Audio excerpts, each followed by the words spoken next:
When it comes to homesteading, I feel like there's one thing that not many people talk about. And that's cutting grass. So why is that? Why do we not talk about grass cutting? Why don't we talk about the different areas of the yards that we do cut?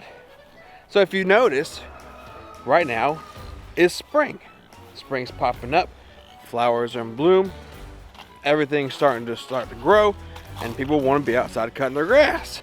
So where am I going with this? Well, if you look at my start of a garden, my green stock, my herbs, what little bit of stuff I have planted so far in my big garden, we don't see much color. But if we look at the ground, we see a bunch of color. So what's this about? Well, I'm gonna talk to you about strategic lawn care for homesteading. So I wanna do as my best to garden and live with nature. You actually gotta be careful with this plant right here, because if the inside sap gets on me, it'll burn me. So some of it's not as pleasant, but it's got a beautiful flower that the bees and pollinators absolutely enjoy. Well, I tend to cut my grass in sections. I mean, I live on a road, so of course, everybody wants a nice looking yard. But the thing is, I'm strategic about it. And not like so much where it's an art or even like a lot of my brain power.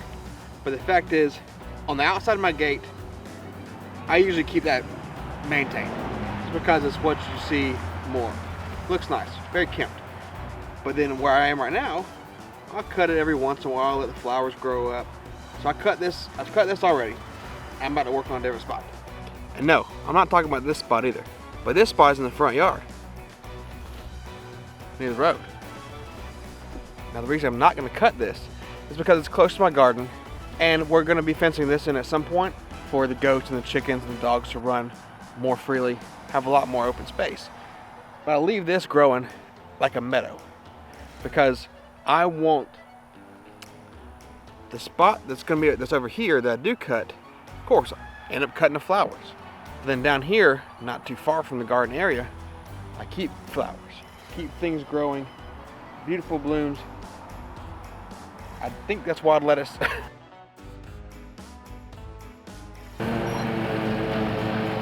Cut it in such a way that when this is cut and there's no real flowers up here, down there they are, different section they are.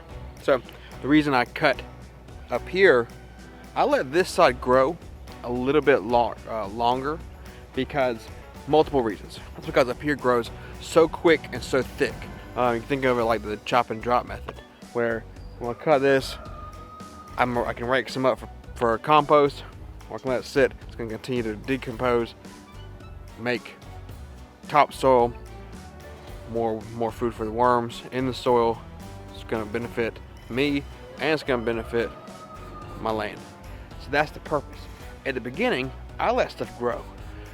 Like I said, on the other side of the fence or by the road, I keep it all right when I get time. That's because it's more seen. Then it's like I got a fence, and even though you can see through the fence, it's like past that fence, that's where bees. It's bee haven. Yeah, we're here bee haven.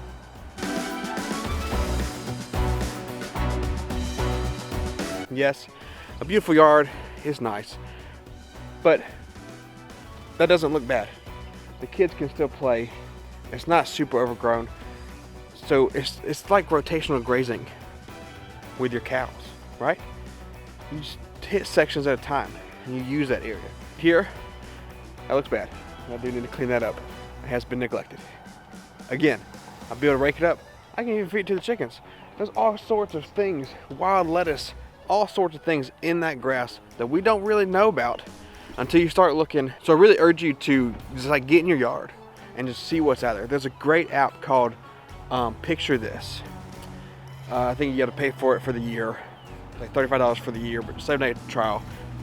And you can go take pictures of all sorts of leafy things and find out what it is. We wouldn't have known we had a rye growing in the yard. And we can pull this up, feed it to the pigs, feed it to the chickens. And see how tall it is. I mean, it got that tall before it decided it wanted to seed. But if I cut it 3 inches, I would have never even known that. So the benefits of letting things grow in your yard. And that app is pretty neat. So I'd probably look it up too. Not sponsored, but like I said, pretty cool app. Because you get to learn. You get to learn what's in your yard. You know, who doesn't want to know what's growing in their yard?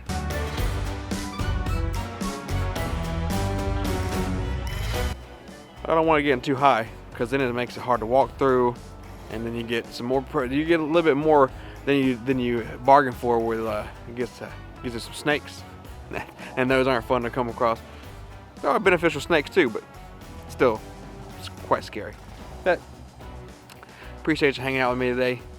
We'll catch you next one.